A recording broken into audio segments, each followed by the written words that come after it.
Good morning, After His Heart. I just wanted to get on here and share something with you that I read this or I heard this week, and that has really just ministered to me. So earlier in the week, I watched a video. Denzel Washington was giving an address or a speech at a college, and it was titled "Keep God First." So of course I wanted to stop and listen to it. So I was listening to it, and he said something so profound that it's really just resonated within me, and I just can't help but bring it up in every conversation that I have. He said, "Do not confuse movement with progress." I'm gonna let that sink in for a second.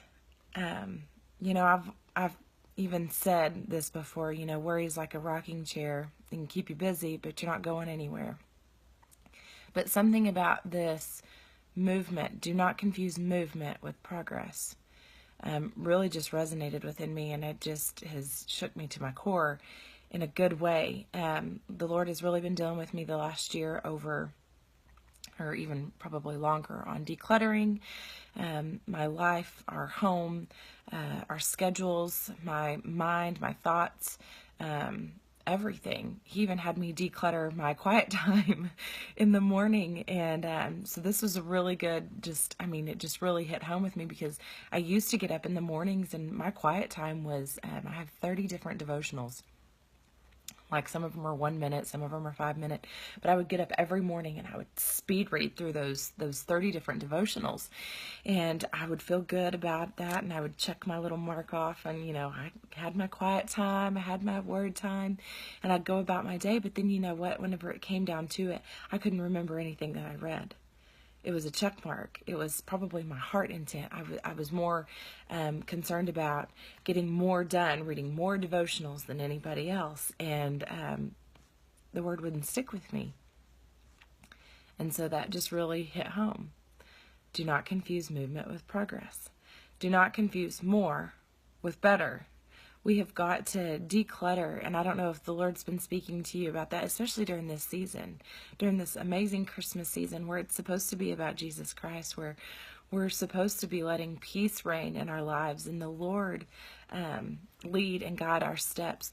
It's so easy. It is so easy to get caught up in the hustle and the bustle and the craziness of Christmas and the gift giving, and gifts are good. Those aren't bad things. Gifts are not bad things. Gifts are good things. God gave us amazing gifts. He gives us gifts constantly. But are you confusing movement with progress?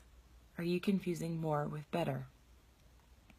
He's really just been speaking to me, and I've been reading a lot in James, and James has just really spoken to me, but he has broken it down where he's had me.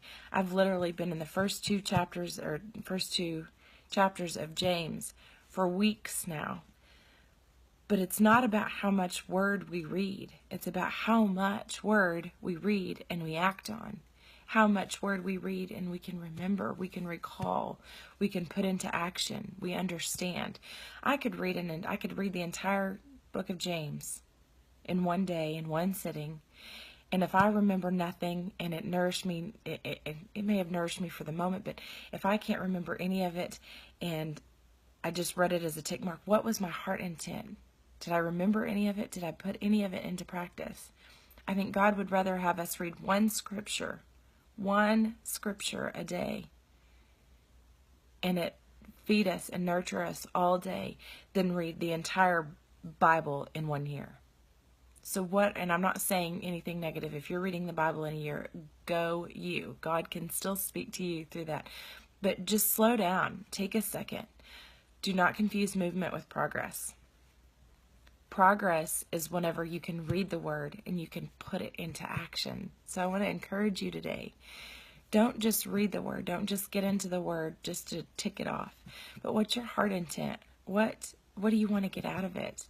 The Lord's really been speaking this to me, and I know it's because I can get really caught up in that hustle and bustle. But I want to sit still with Him.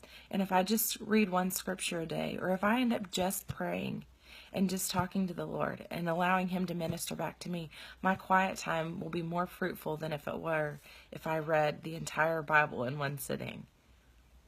Let Him speak to you.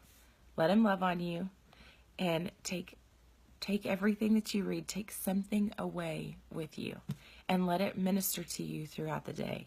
Let it become the topic of all of your conversations.